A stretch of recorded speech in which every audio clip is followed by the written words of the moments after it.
MCC संसदीय प्रक्रियाबाटै अनुमोदन गर्ने प्रावधान राख्न अमेरिकाकै जोड बल रहेको सरकारवालाको भनाई। अमेरिकी मन्त्रीले मित्र राष्ट्रसँग धम्कीको भाषा प्रयोग गरेको भन्दै दलका नेता तथा कूटनीतिज्ञद्वारा चिन्ता। कोभिड-19 विरुद्धको खोप लगाउनेको अभिलेख नहुँदा समस्या। विद्युतीय प्रणालीमा तथ्याङ्क राख्न 4 वर्ष अघि नै निर्णय भए पनि विवरण अड्डामै। चैतभित्र सम्पूर्ण पाठ्यक्रम सकेर आगामी वैशाखबाट विद्यालय तहको नयाँ शैक्षिक सत्र लागू गर्ने सरकारको योजना। विद्यार्थीको सिकाइ उपलब्धि नै खस्किन सक्ने विज्ञहरूको भनाई।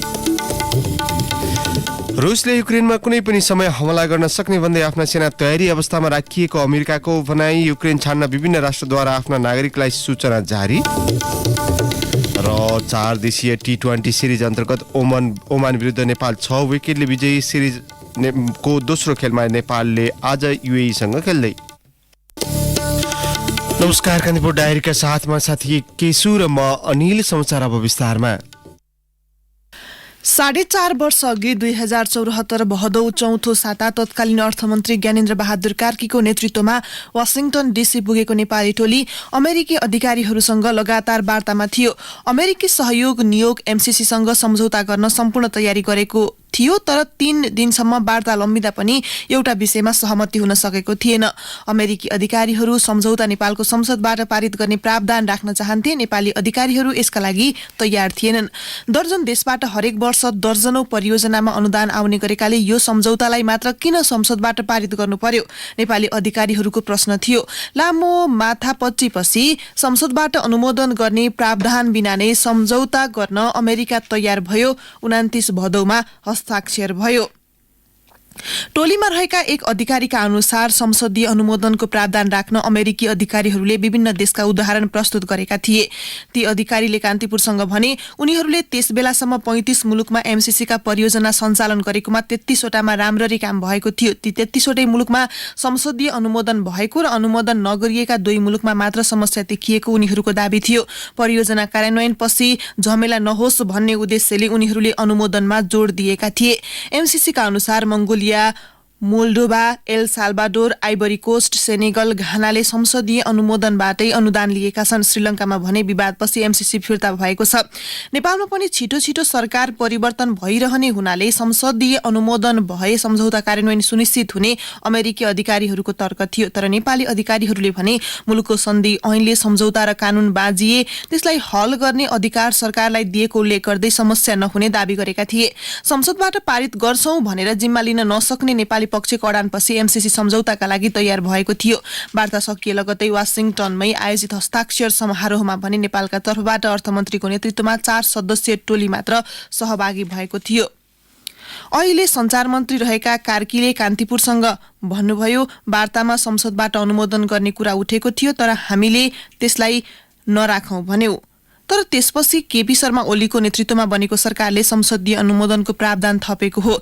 सम्झौतामा हस्ताक्षर भएपछि पनि अमेरिकी पक्षले संसदीय अनुमोदनका लागि ताकेता गरेपछि प्रक्रिया अघि बढाएको तत्कालीन अर्थमन्त्री युवराज खतिवड़ाको भनाइ छ। उहाँले कान्तिपुरसँग भन्नुभयो, अमेरिकाबाट मलाई लगातार 3 वटा पत्र आए। पटक पटकको भेटवार्तामा पनि उनीहरूले सम्झौता अनुमोदनका लागि अघि बढाउनु पर्यो भनिरहे। अघिल्लो सरकारले गरेको सम्झौतालाई निरन्तरता दिनुपर्ने जिम्मेवारीका कारण मैले अघि बढाएको हुँ। संसदीय अनुमोदनको प्रावधानका लागि एमसीसीले खतिवड़ालाई सन् 2018 जुन 8 अक्टोबर 2 र डिसेम्बर 21 मा पत्र लेखेको थियो। एमसीसीकै सुझाव र खतिवड़ाको निर्देशनमा अर्थ मन्त्रालयले एमसीसी सम्झौता संसदबाट अनुमोदन गर्न मिल्ने वा नमिल्ने सम्बन्धमा कानून तथा संसदीय मामिला मन्त्रालयसँग राय माग्दै 2075 पुस 13 मा पत्र लेखेको थियो। कानून मन्त्रालयसँग राय मागेको जानकारी खतिवड़ाले एमसीसीलाई पनि दिनुभएको थियो। दक्षिण तथा मध्य एसियाली मामिला सम्बन्धी अमेरिकी सहायक विदेश मन्त्री डोनाल्ड लूले अमेरिकी सहयोग नियोग मिलेनियम च्यालेन्ज कर्पोरेसन एमसीसी सम्झौता अनुमोदन गर्ने सम्बन्धमा नेपाली राजनीतिक दलका नेताहरूसँग गरेको संवादले तरंग ल्याएको छ। कतिपय कूटनीतिज्ञले नेपाली नेताहरूको अविश्वसनीय चरित्रले यो दिन ल्याएको टिप्पणी गरेका छन् भने कतिपयले अमेरिकी सहायक मन्त्रीले नेपाल जस्तो मित्र राष्ट्रसँग धम्कीको भाषा प्रयोग गरेको भन्दै चिन्ता जनाएका छन्। सहायक मन्त्री लूले बिहिबार बिहान प्रधानमन्त्री शेरबहादुर देउवा, एमाले अध्यक्ष केपी शर्मा ओली र माओवादी केन्द्रका अध्यक्ष पुष्पकमल दाहाललाई टेलिफोन गरी फागुन 16 भित्र अनुमोदन नगरे नेपाल नीति पुनर्विचार गर्ने चेतावनी दिनुभएको थियो। एमाले अध्यक्ष ओली र माओवादी केन्द्रका अध्यक्ष दाहालसँग लुको भनाइलाई नेताहरूको सचिवालयले पुष्टि गरेका छन्। उनीहरूले भनेका छन् एमसीसी पारित गर्नुपर्छ, तपाईँले सहयोग गर्नुहोस्, पारित नगरे राम्रो हुन्न। पूर्व परराष्ट्र मन्त्री भेकबहादुर थापाले वार्ता हुनु सकारात्मक भए पनि गैर कूटनीतिक भाषा प्रयोग गर्न नहुने उल्लेख गर्नुभयो। माओवादी नेता एवं पूर्व परराष्ट्र मन्त्री नारायण काजी श्रेष्ठले एउटा मित्र राष्ट्रले अर्को मित्र राष्ट्रसँग यस्तो टिप्पणी गरेर कूटनीतिक सीमा बाहिर जानु दुःखद भएको टिप्पणी गर्नुभयो। यो अभिव्यक्ति प्रस्तुति सीमा बाहिर छ, यो कूटनीतिक मर्यादाको ठाडो उल्लङ्घन हो किनकि यो धम्की हो। लुले माओवादी अध्यक्ष दाहाललाई फोन गरेर हुन्छ वा हुन्न भनेर स्पष्ट धारणा बनाउन र हुन्न भने चिनिया प्रभावमा त्यसो गरेको भनेर आफूले त्यसो भनेको बुझिने उल्लेख गर्नुभयो। एमालेका एक नेताका अनुसार लुले चीनको प्रसङ्ग ओलीसँग पनि राख्नु भएको थियो। एमाले विदेश विभाग प्रमुख राजन भट्टराईका अनुसार पनि अमेरिकी सहायक विदेश मन्त्रीले ओलीसँगको संवादमा एमसीसी पारित नभए राम्रो नहुने चेतावनी दिनुभएको थियो। पूर्व राजदूत दिनेश भट्टराईले दुई देशबीच लामो सम्बन्ध भएकाले समस्या संवादबाट समाधान गर्नुपर्नेमा जोड दिनुभयो। उहाँले भन्नुभयो दुई मुलुक बीचको सम्बन्ध पुनर्विचार गर्ने भनेको सुनियो, यो कुन किसिमको पुनर्विचार हो थाहा भएन। असमझदारी भए संवादबाट समाधान गर्न सकिन्छ किनकि हामी दुई मुलुक बीचको सम्बन्ध लामो समयदेखिको हो। भारतका लागि पूर्व राजदूत निलाम्बर आचार्यले एउटा सम्झौताको विषयलाई लिएर अमेरिकाबाट गैर कूटनीतिक अभिव्यक्ति आउन नहुने धारणा राख्नुभयो। पूर्व राजदूत टङ्क कार्कीले पनि अमेरिकी सहायक विदेश मन्त्री लुले प्रयोग गरेको भाषा कूटनीतिक मर्यादाभित्र नरहेको टिप्पणी गर्नुभयो। पूर्व परराष्ट्र सचिव अर्जुन बहादुर थापाले यति मात्रै भन्नुभयो, अमेरिकी सहायक विदेश मन्त्री र प्रधानमन्त्री सहित 3 जना नेताहरूबीच भएको संवाद संवेदनशील हो। खोप कार्डको प्रतिलिपि बनाउने क्रममा रेकर्ड खोज्नकै लागि ढड्डा पल्टाउनु पर्दा धेरैले दुःख पाएका छन्। रेकर्ड नै दुरुस्त नहुँदा खोप खपतदेखि वितरण र कोभिड-19 सम्बन्धित यही तथ्याङ्कमै समस्या देखिएको छ। स्वास्थ्य कार्यालय काठमाडौँका अनुसार कार्ड हराएको विषयलाई लिएर दैनिक 20-25 जना आउने गरेका छन्। खोज दिनु पर्यो भनेर फोन समेत आउने गरेको छ। कार्यालय प्रमुख शम्भु काफ्लेले भन्नुहुन्छ, तर हामीसँग भएको रजिस्टरमा धेरैको नामै भेटिएको छैन। सर्वसाधारणले लगाएको खोपको विवरण अहिले न जिल्ला स्थित स्वास्थ्य कार्यालयले व्यवस्थित राखेका छन्, न त सम्बन्धित अस्पताल र स्थानीय तहले नै। स्वास्थ्य मन्त्रालयले 2077 माघ 8मै खोप लगाउनेहरूको सूची विद्युतीय प्रणालीमा तयार गर्ने बारे सूचना जारी गरेको थियो। सुरुमा खोप केन्द्रले कम्प्युटरमा नाम दर्ता पनि गराए। त्यतिबेला अत्याधिक भीडभाड र तीव्र गतिमा खोप लगाउनु पर्ने भएकाले विद्युतीय प्रणालीमा जान नसकेको मन्त्रालयकै उच्च अधिकारीको भनाइ छ। अहिले चाप कम भएका बेला पनि रेकर्ड विद्युतीय प्रणालीमा राख्न चासो देखाइएको छैन। सही तथ्याङ्क नहुँदा राज्यलाई तत्काल भन्दा पनि दीर्घकालीन असर पर्ने स्वास्थ्यविद तथा तथ्याङ्कविदहरू बताउँछन्। खोप लगाएको व्यक्तिगत विवरण नहुँदा क्षतिपूर्ति दावी गर्न, कोभिडबाट मृत्यु भएकाको परिवारलाई राज्यले दिनुपर्ने सेवा सुविधा, विदेश यात्रामा समस्या पर्ने देखिएको छ। यसले खोप कार्डको व्यापार मौलाउने, बुस्टर जस्तै अन्य चौथो 5औं डोज लगाउन चलखेल हुने जस्ता समस्या देखिएको छ। अहिले रेकर्ड व्यवस्थित नहुँदा क्यूआर कोड प्रमाणीकरणमा पनि समस्या देखिसकेको छ। यसैबीच सरकारले आगामी फागुन 1 गतेदेखि 18 वर्ष माथिका सबै नागरिकलाई कोभिड-19 विरुद्ध खोपको बुस्टर डोज दिने भएको छ। स्वास्थ्य तथा जनसङ्ख्या मन्त्री विरोध खतिवड़ाले 100 दिन पूरा भएको अवसरमा आयोजना गर्नुभएको भर्चुअल पत्रकार सम्मेलनमा फागुन 1 गतेदेखि सबैलाई कोभिड-19 विरुद्धको खोपको बुस्टर डोज दिइने जानकारी दिनुभएको हो। फागुन 1 गतेदेखि 18 वर्ष उमेर नआएका 6 महिना खोप लगाएको नागरिकहरूले बुस्टर डोज सबैले लगाउन सक्नुहुन्छ। खालि सुरुवातमा मात्रै हामीले फ्रन्टलाइनर र रोगी र वृद्धबाट सुरु गरेका थियौँ भने अब 1 गतेबाट यहाँहरूले विभिन्न खोप केन्द्रमा गएर दोस्रो खोप कार्ड लगाएको देखाएर सबै लाभुराईले लिन सक्नुहुनेछ।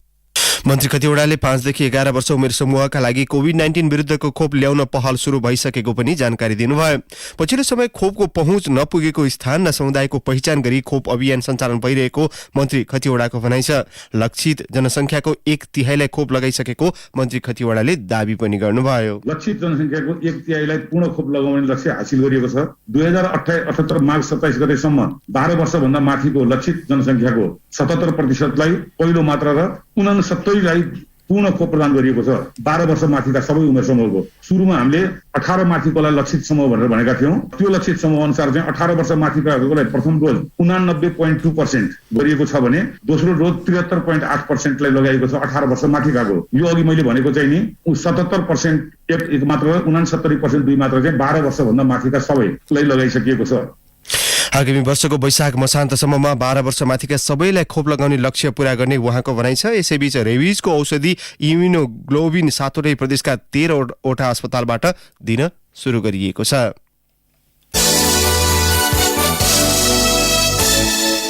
कंग्रेस नेताहरूले अमेरिकी सहयोग नियोग मिलेनियम च्यालेन्ज कर्पोरेसन एमसीसी सँगको सम्झौता संसदबाट अनुमोदन गर्न सकेसम्म राष्ट्रिय सहमति खोज्नुपर्ने बताएका छन्।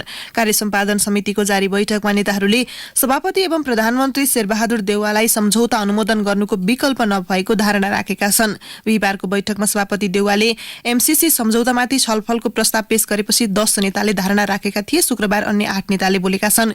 एमसीसी माथिको बहसकै कारण बैठक आइतबारसम्म लम्बिएको छ। हिजोको बैठकमा नेता शेखर कोइरालाले एमसीसी सम्झौतामा सम्भव भएसम्म राजनीतिक दलहरूबीच सहमति खोज्नुपर्ने, त्यो सम्भव नभए संसदीय प्रक्रिया मार्फत निकास दिनुपर्ने बताउनु भएको थियो। उहाँले सम्झौता अनुमोदन नभए परिस्थिति गम्भीर हुन सक्ने संकेत समेत गर्नुभयो। सत्ता गठबन्धनमा सहमति नजुटे पनि संसदीय प्रक्रियाबाट छिटो निकास खोज्नुपर्ने नेता कोइरालाको सुझाव थियो। यस्तै बैठकमा नेता कृष्ण प्रसाद सिटौलाले संसदमा सम्झौता पेश गरेर त्यसबारेका भ्रम निवारण गर्नुपर्ने बताउनु भएको थियो। नेताहरू प्रकाश मान सिंह, बालकृष्ण खाड़, ज्ञानेन्द्र बहादुर कार्की, सुजाता कोइराला र जीवन बहादुर शाहीले पनि एमसीसीमा राष्ट्रिय सहमतिको प्रयास गर्नुपर्ने तर सहमति नभए विकल्प रोजेर अघि बढ्नुपर्ने धारणा राखेका थिए। अर्का नेता अर्जुन नरसिंह केसीले भने एमसीसी सम्झौता अनुमोदन गर्ने विषयमा राष्ट्रिय सहमतिको विकल्प नभएको बताउनुभयो। कान्तिपुर डायरीमा अब ब्रेकको पालो। डायरीमा अब बाँकी प्रसंग। सुरुमा कान्तिपुर सविस्तार। कान्तिपुर सविस्तार। कोरोना संक्रमण जोखिम बिस्तारै कम हुँदै गएसँगै विद्यालयका गतिविधि समेत आगामी आइतबारदेखि पूर्ण रूपमा सञ्चालनमा आउँदैछन्। संक्रमणको 2 वर्षको अवधिमा प्रत्यक्ष मारमा परेको शैक्षिक सत्रलाई लयमा फर्काउने कसरतमा सरकार छ, जस अनुसार आगामी चैतभित्र सम्पूर्ण पाठ्यक्रम सकी वैशाखदेखि नयाँ शैक्षिक सत्र लागू गर्ने तयारी सरकारको छ।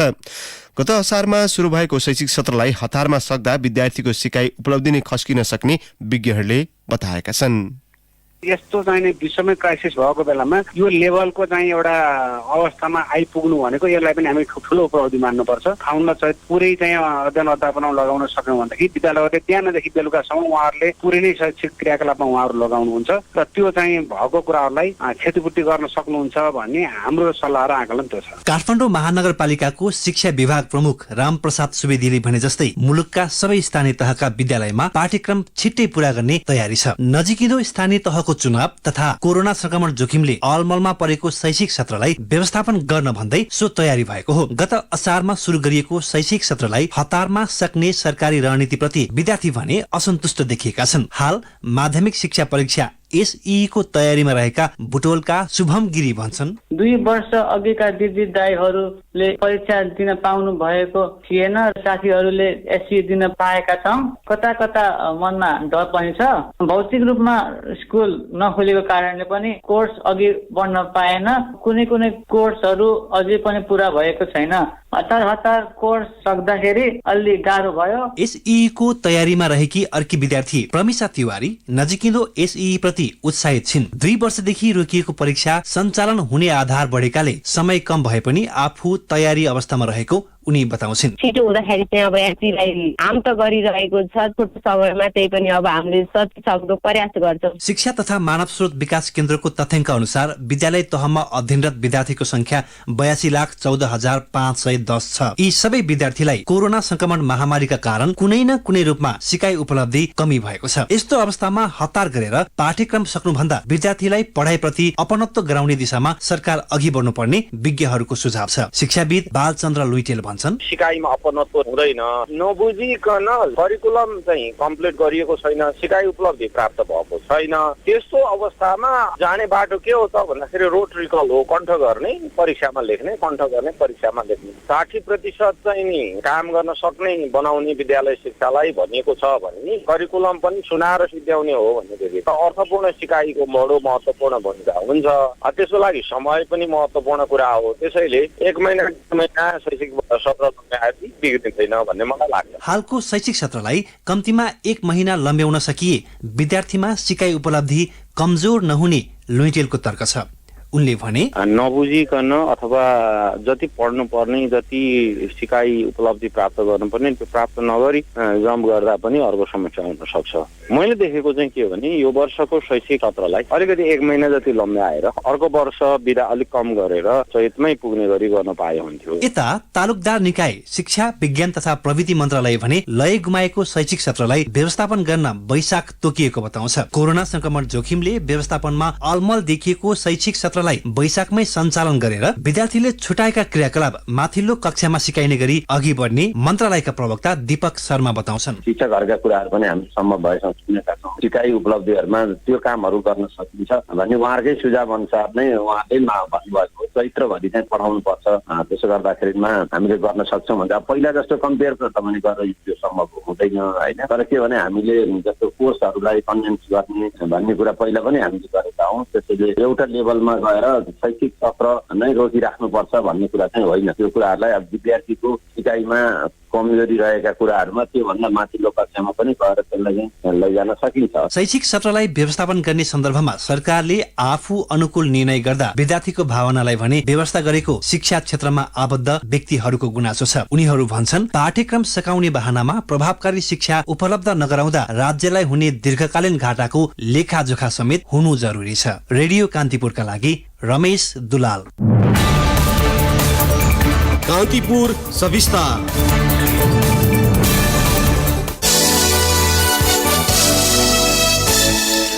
कोरोनाको तेस्रो लहर सुरु भए यता हिजो हालसम्मकै सबैभन्दा कम संक्रमण दर देखिएको छ। पछिल्लो 2 साता यता संक्रमण निरन्तर घटिरहेको छ भने सक्रिय संक्रमितको संख्यामा समेत उल्लेख्य कमी आएको छ। तर दैनिक मृत्युदर भने घटेको देखिँदैन। हिजो पीसीआर र एन्टिजेनबाट 20,989 नमुना परीक्षण गर्दा 5.37% अर्थात् 1,128 जनामा संक्रमण पुष्टि भएको हो। 2 साता अघिको तुलनामा संक्रमण दरमा 6 गुणाले कमी आएको हो। 2 साता अघिसम्म यो दर 30% भन्दा बढी थियो। माघ 6 मा 27,497 नमुना परीक्षण गर्दा 44.87% अर्थात् 12,338 जनामा संक्रमण पुष्टि भएको थियो। संक्रमण दर घट्ने क्रमसँगै सक्रिय संक्रमितको संख्यामा पनि उल्लेख्य कमी आएको छ। तेस्रो लहर सुरु भए यता सबैभन्दा धेरै सक्रिय संक्रमित माघ 13 गते 90,576 जना थिए। त्यो संख्या अहिले 27,441 मा झरेको छ।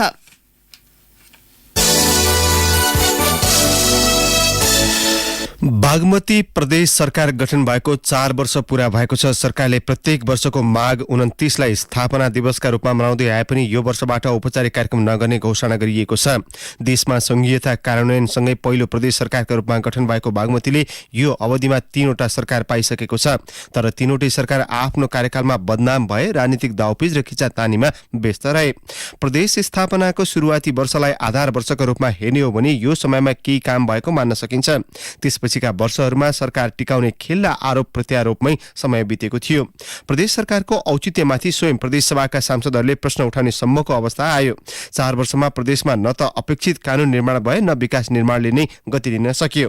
प्रादेशिक सरकारले आफ्नो औचित्य स्थापित हुने गरी काम गर्न नसक्दा यो संरचनामाथि बारम्बार प्रश्न उठिरहेका छन्।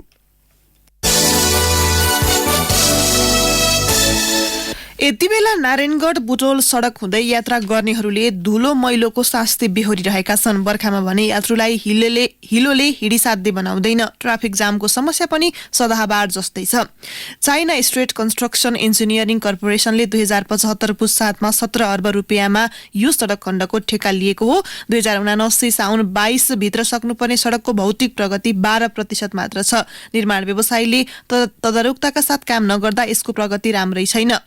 स्टेट कन्स्ट्रक्सन इन्जिनियरिङ कर्पोरेसनले लिएको यो एउटा मात्र ठेका होइन। यही कम्पनीले काठमाडौँ तराई मधेस द्रुत मार्गमा 2 मध्ये एउटा प्याकेजको ठेका लिएको छ। कम्पनीले गत वैशाखमा छाक्रे डाँडादेखि धेद्रेसम्म 21 अर्ब 61 करोड रुपियाँमा सुरुङ निर्माणको ठेका पाएको हो। यही कम्पनीले सिद्धबाबा सुरुङ मार्गको ठेका पनि पाउने निश्चित भएको छ। आर्थिक मूल्याङ्कनमा सहभागी 4 कम्पनी मध्ये सबैभन्दा कम आर्थिक प्रस्ताव पेश गरेकाले कम्पनीले ठेका पाउने आइतबार टुङ्गो लाग्नेछ। कम्पनीले 7 अर्ब रुपियाँ आर्थिक प्रस्ताव पेश गरेको र ठेक्का पाउने निश्चित रहेको सडक विभाग स्रोतले जनाएको छ।